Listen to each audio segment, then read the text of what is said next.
Welcome to RichTrybe. Okay, let's talk about something that can feel, well, super overwhelming for a lot of people. Personal finance. It can feel like this big, tangled mess, right? But what if I told you there's a simple blueprint? That's exactly what we're going to build together today, one step at a time. So I want to start by asking you a really direct question. Where are you actually heading financially? I know, it can be a tough one to answer honestly. But trust me, figuring this out, it's the absolute first step to getting back in control. All right, first things first. Before we jump into building a plan, we've got to be on the same page about what we're even building. So let's break it down. What is personal finance anyway? You know, at its core, personal finance is just managing your money. That's it. But it's way more than just paying bills, right? It's the whole shebang, how you plan, spend, save, and invest to hit your goals, both short-term and long-term. Getting a handle on this is literally the key to building real financial security for yourself. Okay, so now that we know what we're talking about, let's get into the how. This next part is all about setting a solid foundation.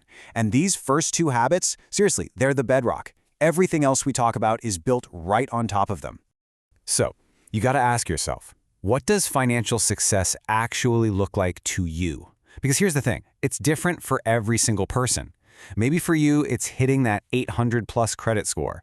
Or maybe it's retiring before you're 50 so you can travel the world.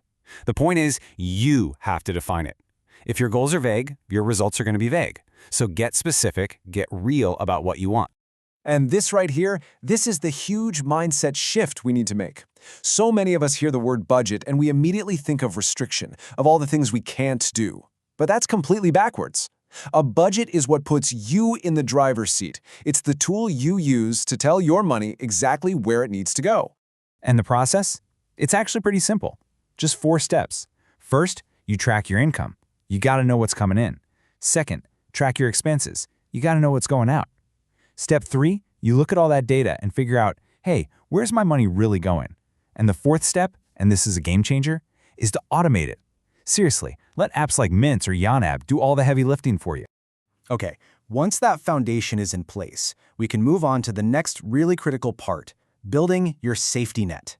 This is all about creating that financial cushion so that when life throws a curveball at you, and believe me, it will, you're actually prepared for it. So what's the magic number? Well, most experts agree, 3 to 6 months worth of living expenses. Just think about what it costs you to live for 1 month. Your rent, your food, all your bills. Now multiply that by 3, or even better, by 6. That's your target. It's like a financial shock absorber for your life. So you might be thinking, okay, but how do I even get there? The general rule of thumb is to try and save about 20% of your income. And listen, I get it. That can sound like a huge number.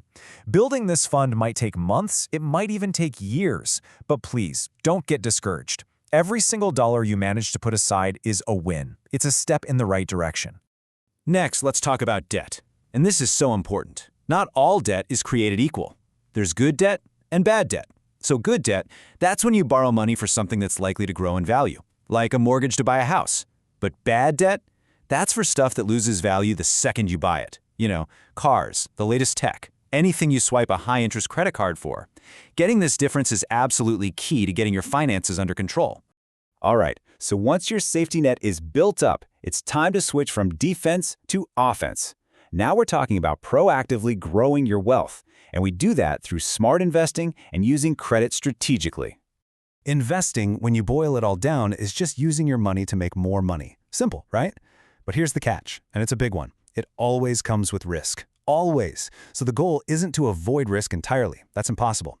The goal is to figure out how much risk you're personally comfortable with, and you have to do that before you invest a single dollar. Now, let's switch gears to credit cards for a sec. This little chart shows one of the biggest rules for building a great credit score. It's called the 30% rule. Basically, you never want to use more than 30% of your total available credit limit. So if you have a $10,000 limit, try to keep your balance below $3,000. Why? Because it signals to lenders that you're responsible and you're not maxing out your cards. Look, credit cards can be an awesome tool, but you gotta play by the rules. And the rules are simple. Rule number 1, pay your bill in full every single month. That's how you avoid those killer interest charges. Rule number 2, always, and I mean always, pay on time. A late payment can wreck your credit score. If you can stick to those 2 rules, then you can start taking advantage of all the cool stuff, like cashback and travel points. Okay, let's zoom out for a minute. This last section is all about the big picture. We're talking about protecting everything you've worked so hard to build, and, just as importantly, how to stay motivated on this journey for the long haul. Now, these are the topics that, let's be honest, nobody really likes talking about, but they are so important for protecting your family. I'm talking about things like creating a will, making sure your insurance policies are up to date, and maybe even setting up trusts. These are just legal tools that make sure your assets are handled exactly the way you want, and your family is taken care of no matter what. Okay, before we get to our last, and I think maybe one of the most important points of all, if you're getting some value out of this blueprint, would you do me a quick favor? Please take a second to subscribe to the RichTrybe channel, hit that like button, and maybe share this with someone you think could use it. It really truly helps us keep making these. And that brings us to our final habit. Remember, this whole thing is a marathon, not a sprint. It's a long journey, and it can get draining, so you have to remember to treat yourself sometimes. That nice dinner out or that weekend trip, that's not you derailing your plan. That's the fuel. It's what keeps you motivated to stick with it for the long run. Because at the end of the day, this is what it's all about: financial freedom. Every single step we've talked about, the budgeting, the saving, the investing, it's all just a step on the path to get you there. And here's the hard truth: they don't teach this stuff in most schools. This is knowledge you have to go out and get for yourself. You have to take charge. So I'll leave you with this one last question. Now that you've seen the blueprint, what is the first, small, concrete step you're going to take today? Not tomorrow, not next week, today. What are you going to do to move closer to your financial goals?